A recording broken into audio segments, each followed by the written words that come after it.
Are you feeling dialed in this morning?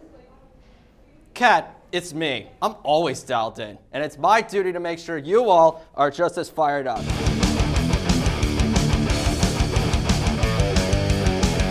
Oh yeah. Ladies and gentlemen, boys and girls, it's time to dial in. Welcome back to another episode on February 20th. I'm Collin O'Callahan. I'm Ryan Curtin. And yeah, it's officially been 1 week without football, which is kind of sad. Got to tell you the truth. I don't know what to do with my life. Like, what am I going to do on Sunday? Watch basketball, golf, Yeah. hockey, the Olympics. That's true. We do got the Olympics. The women's team won last night, so Yeah. that was absolutely fantastic. Yeah, it's wrapping up. I think actually closing ceremony might be Sunday. So Is Norway still leading the medal count? yeah, by quite a bit actually. Really? The U.S. is in second. Okay. U.S. is still in second. But yeah, Norway is winning by about 10 medals, I think. They've got like 37. U.S. is like 28, something like I'm that. trying to think, like, U.S. plays Canada, the men's hockey does, I think, for it's not for gold, right? Or is it for the... I think they still have the semifinal for the men's side. semifinal, and then they got to go to the final. Okay, Yeah. Got it. But, yeah, while football season may be over, a lot of sports are picking up, but this is going to be a very short episode, going to just go through a few laundry items and then, leave it at that. But I don't think we could start this particular show without talking about the Bears. Yeah. Because latest development coming with their stadium deal, according to Evan Sidery, the Bears appear on the verge of announcing an eventual move from Soldier Field to a new site in Hammond, Indiana. Indiana officials met on Thursday to finalize the stadium bill after the Bears let it be known Hammond is their preferred site. The Illinois House Committee also canceled their meeting that would have helped the site in Arlington Heights. Yikes. Oh boy, things are happening in the Windy City. So Not in the Windy City even. Not in even. Hammond, Indiana. I know. Do you see it happening? Do you see them moving? I mean, at this point, it almost seems like that's what they're going to do. And I mean, it's funny. I was talking with someone the other day for one of my classes about the Bears possibly moving. And he, studies stadiums or not studies stadiums, but like follows along with like stadium news and where teams are going, that sort of stuff. And he was like, yeah, there's no way they're going out of state. There's no way they're leaving. But I'm sure if I asked him now, he'd probably be changing his tune a little bit, just because like you said, they canceled this meeting for Arlington Heights. They're really moving forward with Indiana, and it seems like they've put all their eggs in this basket now, and it sucks because like it is going to be cheaper for them to put the stadium in Hammond, Indiana, but it's not going to be the Chicago Bears. I know. It's not going to be the Chicago Bears. It's going to be the Indiana Bears. They already have two football teams. They already have the Colts, and Chicago's not going to have a football team anymore. And it doesn't make any sense. You as ownership make what? $500 million. Yep. Something ridiculous like that. But you're saving a few extra bucks by not going from, Soldier Field to Arlington Heights. You have to go all the way to Indiana. It doesn't make any sense to me, and I'm sure you feel the same way, and I'm sure everyone in Chicago feels the same way. They're frustrated by it. Well, I mean, listen, Hammond, Indiana, from what I've been told, is a 30-minute drive from Soldier Field, but that's on like a good day. Exactly. If you move the Bears out of Chicago, let alone the state of Illinois, it's absolutely a travesty, and it's a disgrace, not just to the NFL, but to the entire sports world in general, because the Bears are just one of the most historic and proudest franchises in all of sports. Since the day that Papa Bear Hallis literally founded it in Decatur, they were the Decatur Staleys, and since he founded the NFL, literally in a car shop in Canton, Ohio, and the Bears literally were built from the ground up, and they ended up being like one of the most profitable, well, I wouldn't say the most profitable, but like one of the more beloved franchises in all of football. So if I'm JB Pritzker or Brandon Johnson, I'm making every single phone call possible to make sure that neither of these deals transpire. I mean, even Iowa was coming into play, like potentially passing out a legislative bill. And I'm thinking to myself, like, what the heck is Illinois doing? Because apparently it's not working in Arlington Heights. They're not trying to renovate Soldier Field because they don't want to pay the money for it. I mean, I was doing some reporting last week, and there was someone that I met that was actually from Indiana that now lives in Chicago. He doesn't even want the Bears to move. And he's from Indiana. So I think like it's just a really messy situation. For the state of Indiana, yeah, it's good. You could get the Bears the stadium that they need because apparently they want to play in a dome. They want to have like a world-class facility. But Illinois, someone's got to like step up and make sure that this gets taken care of right away. Because if the Bears somehow leave Chicago, then you might as well just take the entire sports fabric, out of the city. Yeah, well, and you mentioned, they want this indoor stadium, this nice dome stadium. That's what they were going to get in Arlington Heights. It's not like them moving is going to change their plans.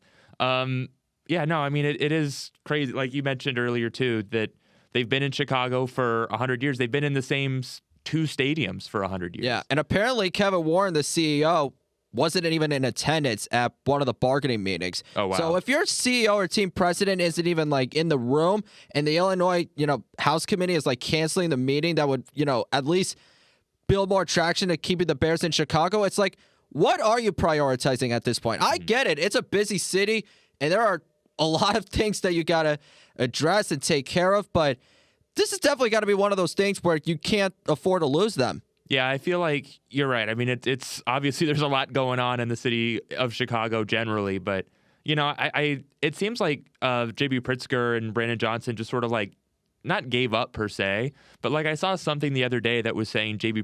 Pritzker was more or less just like, yeah, well, it's disappointing. But it's like, well, are you going to do something about it? Do you know what team you're about to lose here? Yeah, you're about to lose one of your most beloved franchise in the biggest sport in the country. I mean, I get it doesn't have as many championships as, say, the Chicago Bulls. Mm-hmm. I mean, the Bears never had a Michael Jordan on their team. I get that, but the Bears are like, well, it's the oldest franchise in NFL history. You play in one of the most iconic stadiums known to man. It might be small as hell, but hey, everybody, it's a good experience when you go for the first time. And during football season, there is no sports fan base, or at least that I can think of, that's more prideful of their team than the Chicago Bears. Yeah, you got teams like Philadelphia or the Cowboys, or even the Chiefs, the Bills, whatever the case may be. But the Bears, for a team to finally have a successful season, and then all of a sudden before the playoffs start saying like, yeah, we might be leaving Illinois, we're just going to go to Indiana. It's like, what is our political office actually doing, to your point? Mm-hmm. So we'll just see how everything develops. Don't leave Chicago. Don't leave Bears. Just please don't leave. But anyways, let's move on to our next topic. So the Miami Dolphins cleaned house this past week. And they made a slew of cuts. Bradley Chubb, James Daniels, Nick Westbrook-Ikhine, but the biggest one on their mark, Tyreek Hill. Yeah. Officially cut. So the Dolphins, they're officially starting over. You bring in a new GM, you bring in a new head coach. You're probably going to get a new quarterback because of Tua's ridiculous contract. Yeah, you kind of hope so at this point. But I've been seeing this pop up a lot, on TV and social media. Where do you think Tyreek Hill in particular should wind up? Because he's coming off a serious knee injury. You know the reputation, you know the prestige. He's still one of the best receivers in the league, but he hasn't played in quite a long time. You don't know which version of him you're going to get, on the field at least. But where do you think he should go? It's interesting as a fan of the Chargers. I think no, and it's weird because I don't know if this is something this isn't something that I think I want Tyreek Hill on my team. But you do. But I also do, and I think it would be a good fit for him. It would be he'd be going with Mike McDaniel, who they maybe they don't have the best working relationship, but they have a relationship. He knows the system, he knows how the offense would work. The Chargers are a team that really is sort of lacking a true wide receiver one, and they'd be getting that with Tyreek Hill. Okay. And I think moving from Miami to LA is sort of what Tyreek Hill would want, because that's what he got moving from Kansas City to Miami in the first place. He got, bigger city, bigger market, nice weather, and you're sort of getting that ×2 with the Chargers. And again, I don't know if this is something that's I'd be ecstatic about as a Chargers fan, but I think it could work. It could backfire, but it could also work really well for this team that's, doing a lot of things to try and boost their offense. And with a healthy offensive line, he's, got Justin Herbert over there throwing him the ball. It's a better quarterback than he's had since he left Kansas City. So I don't know. I think it would be interesting for sure to see Tyreek on the Chargers. Okay. Ladies and gentlemen, the people that are watching, obviously you heard a very nice 2-minute soliloquy here. You're lying. You definitely are lying. You just don't want to see Tyreek Hill go back to the Chiefs. let's just be honest, and it's totally fine, and it's totally understandable. I totally get it, but that's probably the most likely landing spot is for Tyreek Hill to go back to the Chiefs. They don't have any money. You just don't want to see that. I don't care. They just restructured Patrick Mahomes' contract, so I definitely think they freed up a lot of cap space there. But here's the thing. I think Tyreek Hill, who knows how he's going to come back from this injury, because if you saw it actually happen, it was against the Jets on Monday Night Football. It was a nasty injury. Several torn ligaments, including a torn ACL. Yeah. So obviously for a player, who's getting a little bit older, who's still an explosive player, but, hasn't quite had the same production over the past couple of seasons as he would have wanted to. My best case scenario is that you go back to the Chiefs, you reunite with Patrick Mahomes and Andy Reid, assuming Mahomes comes back healthy. Who knows what the heck happens there? Yeah. You bring him into the fold with Xavier Worthy and Rashee Rice. You pretty much need if you're not going to get a number one out of Tyreek Hill, you're going to get, probably an outstanding number two. And I feel like, that you could pretty much say that with every other playoff contending team. Buffalo, Baltimore, even the Eagles, if they somehow decide to trade A.J. Brown, which I'm quite certain that's probably not going to happen. But who knows? I can pretty much say, yeah, A.J. Brown, he should definitely want out of Philadelphia. Yeah. Even though I want him on the Patriots. I could easily say that. But, yeah, my best case scenario is that, considering that Tyreek Hill, doesn't get, an outstanding or, an enormous offer from anywhere else, my guess is he's probably going to go back to the Chiefs. My guess is it's not going to be on a long-term deal because he's, 31 years old, if I'm not mistaken? Let me pull this up. Something like that. And, you mentioned he's coming off a torn ACL. But, again, I forgot to mention this in He turns 32 on March 1st. Oh, wow. So there you go. Almost 32. But I forgot to mention this in my 2-minute soliloquy, as you described it. But, yeah, the Chargers have $80 million in cap space. You really think they're going to spend a lot of it on Tyreek Hill, though? Because they need offensive line a lot more than pass catchers. It's true. And Quentin Johnston can catch now. You forgot about that. No, I didn't forget about that. I just think that the Chargers need a true wide receiver one, and they could get that. They could get him on a short-term contract. You got Lat McConkey. No, I agree. I think this wide receiving room has improved a lot over the last couple years. They got Keenan Allen back. Quentin Johnston learned how to catch the football. Lad's been a great draft pick, and he's been great for the team over the last couple seasons. Trey Harris. But I think, I don't know. Again, I don't see him going back to Kansas City. I think he's not going to be. I think the reason he left Kansas City was that he wanted a change in scenery. I think he wanted to go to Miami, a place that was warmer. He wanted the money. Yeah, and he wanted the money. And Kansas City doesn't have that. They don't have it right now. They've got a lot of guys on big contracts. You did mention they restructured Mahomes' contract. But, he's got, how many kids does he have to take care of? He's got to, pay a lot of money in child support. Ryan, why'd you have to break that off? He's got a lot of money in child support he's got to pay. Oh, my God. And I don't know if Kansas City's going to be able to, give him the kind of money to do that. There you have it. There you go. Leave it down in the comments. Where do you think Tyreek Hill's going to go? Yeah. Oh, my gosh. Wow, this turned out to be perfect. Yeah. Well, I also wouldn't want to raise my kids in Kansas. I've been to Kansas City. I actually do. I like Kansas City. You don't want some barbecue? You don't want some good old barbecue there? No, I don't know. I haven't really been to Miami, honestly, so I don't know if that's any better than Kansas City. But Miami is just known for a lot of the the clubs, the nightlife, the bar scene, and rightfully so. Miami is absolutely fantastic. The beaches are great, and everything's lit up when it's dark. It doesn't matter if it's 95 degrees or even 45, or not even 45, because it can't even get cold down there. Tallahassee is a totally different story, but I digress. So last week, we're gonna move on.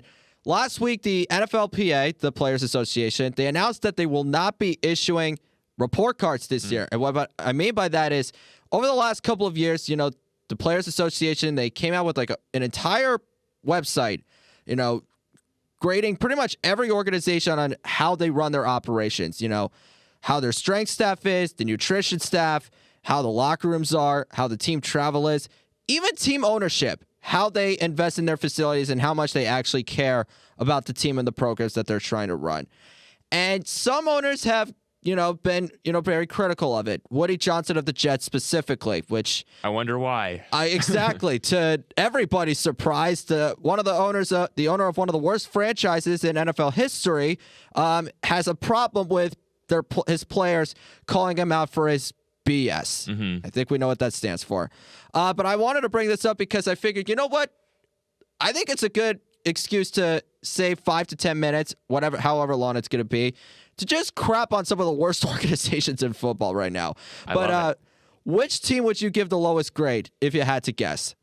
Or if you had to give one? I mean, if I had to guess, I'd probably go with the team that got the worst grade last year, the Arizona Cardinals. Yeah. Just because... Which is surprising to my opinion. Yeah, no, I know. I was surprised when I saw that too, but it does kind of make sense. They've got a fairly old stadium now. Yep. I don't. Obviously, it's hard to know how they treat their family over there in Arizona, but they got a low grade on that one as well. I think the only grade that they got a pretty high score on was head coach. Yeah. And he ended up getting fired. Exactly, and he ended up getting fired. So I feel like his grade would be lower this year. Do you need help with that? It freaking snapped off. What is going on today? Yeah, we've gone off the rails here on Dialed In. We're not dialed in right now. I just wanted to adjust the mic, and all of a sudden, because it kept blocking my face. Oh, geez. You know what? This is going in the final cut. I don't care. Yeah, when these report cards first came out, one of the things that I did see with the Cardinals was that they charged their players to eat food. Oh, that's funny. And apparently, their locker room was very old and very decrepit, and there was a lack of warm water when it came to the showers. So I was very surprised that the Cardinals didn't really take care of their facilities as much as possible. But honestly, you know what? Karma's I'm going to give it to the Jets. Yeah. And the biggest reason why is because you guys actually believed that Justin Fields, Tyrod Taylor, and Brady Cook were going to be the 3 quarterbacks moving forward. And I don't want to hear about the injuries and the fire sale that you made, in the middle of the season. You guys all did this to yourselves. The fact that your defense didn't record a single interception all season long, that the offense pretty much relied on 2 different guys in Breece Hall and Garrett Wilson. And your offensive line, yeah, great. All 5 of your, starters were able to play the entire season. Great. You gave up, a crap load of sacks. So you shouldn't really be too proud of that statistic. So, and Woody Johnson just really did nothing, kept Aaron Glenn around, kept Darren Monkey. You better make as many moves in the offseason as possible to make sure that your situation is fixed. But, yeah, what goes around comes around. And for Woody Johnson, yeah, take the F. I'm surprised that the Jets weren't dead last when I was looking through last year's report card. Exactly. I'm surprised because Woody Johnson, I don't even think he was he an F grade? I'm sure. I think it was the worst owner. Okay. To no one's surprise. Yeah. And I think the Dolphins one was number 1 but Stephen Ross really takes care of the players, making sure that they're in great locker rooms, that, the grass is kept well on the practice fields, that the weight rooms are good, that the staff is there. So I'm not completely surprised by that. Yeah, no, that makes perfect sense. For whatever reason, I thought I remembered seeing that Woody Johnson was only a D. Yeah. But it's I feel like that's still too high. I mean, when it comes to the Jets, yeah, that's actually just, a pat on the back, to be quite honest. Yeah. I don't think, with the Raiders, you're probably not going to give them the worst grade just because, they play in a state-of-the-art facility. Yeah. And, with Pete Carroll and Geno Smith, you were hoping for stability, and it just kind of blew up in your face. So it's you can't really predict everything in hindsight. Plus, I think Clint Kubiak and Fernando Mendoza could definitely work out well. Mm-hmm. The Titans, though, I feel like they should probably be the second lowest, if you had to ask me. Just because you go into the second year with keeping Brian Callahan, when the first year you guys were absolutely pathetic. They fired Mike Vrabel, a couple years before because of a power struggle, only for you to fire the GM that ended up winning that power struggle. Mm-hmm. You throw Cam Ward into a raging fire. He got sacked the most times out of any quarterback. Pretty much had nobody to work with on offense. The defense was pretty much just Jeffrey Simmons or bust. And yeah, you kind of saw moderate improvement later on down the year, but that's not saying anything. You guys were still absolutely terrible. So, I mean, listen, Robert Saleh coming in, he's definitely a motivator. He could definitely fix that defense. Offensively, it's cautious optimism. with Brian Dable. You're just hoping that, as a play caller, he's a lot better, but you're just hoping it's not Jason Garrett 2.0 without the clapping. The baldest coaching staff in the league. Oh, my God. Even the special – was it the defensive coordinator or the special teams coach? All of them. I think every single one of them. Oh, my gosh. What a time to be alive. We love our bald audience if we got any. I know. So yeah, I think that wraps it up. Do we have anything else that we need to share? I don't think we missed anything too important. Yeah, I don't think so. I mean, it's nice to be back. I missed the last couple we missed you here. Yeah, I know. We were gone a couple weeks ago at Super Bowl week. It was a lot of fun. I didn't get to talk about it last week because I was. Let's save that time. How did you enjoy it? Because we ended up covering the same team. Yeah, no, it was a lot of fun, and I mean, the Patriots. They everyone that I talked to was like really nice and really gracious, and maybe a little bit too nice based on what we saw on Sunday. Sorry. I had to go there. I never got to apologize. I'm sorry for your loss. You did apologize. You just couldn't stop chuckling when you did, so it's okay. I feel like that was the same thing with like every other non-Boston fan in our school. So it's all good. I mean, I said it last week, but after processing it, I just had to accept reality. I mean, the Patriots offense struggled that entire postseason run, and it ended up biting them in the butt. Defensively, they couldn't force, the turnovers they needed to. They only got to Sam Darnold one time. And yeah, the first half struggles were there, but Kenneth Walker was fantastic.